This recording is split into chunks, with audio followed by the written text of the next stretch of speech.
happy Friday. I wanted to pop in here real quick and talk to you guys about something that is super common in the beginning of the year, and that is diet fads.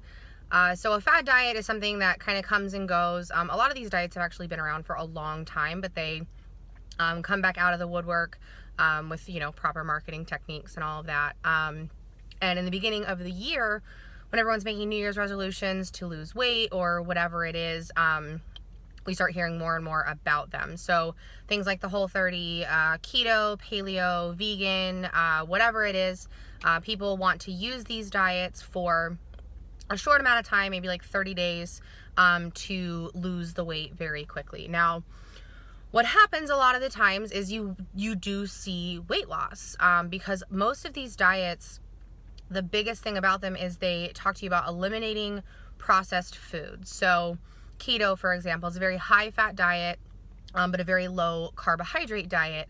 I'm talking like 5% of your daily intake is carbs. So really the only place you're getting those is, if you're doing it correctly, vegetables. It's really hard to eat foods that are purely fat and have a really high caloric intake, even though technically fat is our most caloric macro. You would have to be eating a shit ton of avocado to really blow past your daily caloric intake.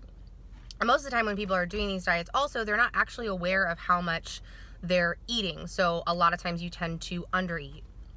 With the Whole30, which I've read it starts with food, it's really, in my opinion, an elimination diet to help with inflammation and, different other health concerns that you might have. But again, because you're eliminating alcohol, because you're eliminating sugar, you are drastically lowering your caloric intake. And again, this is especially if you're not actually tracking your caloric intake.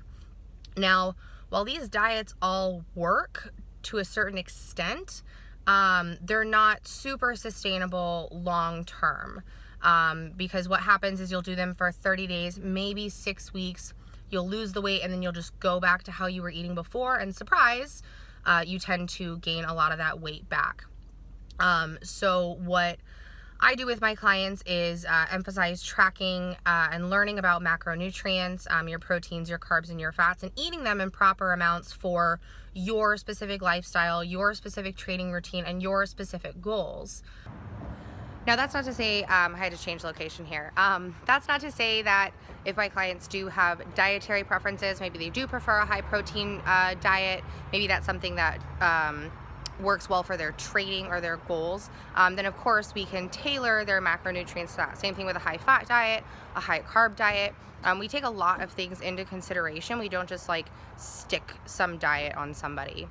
And again, that's why I really like tracking macronutrients, and that's what we do at Macros and Metcons.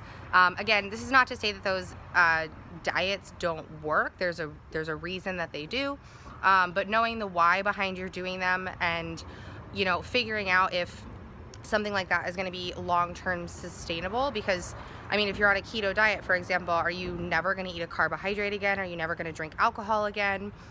Same with Whole30. All of these protocols are very, very restrictive.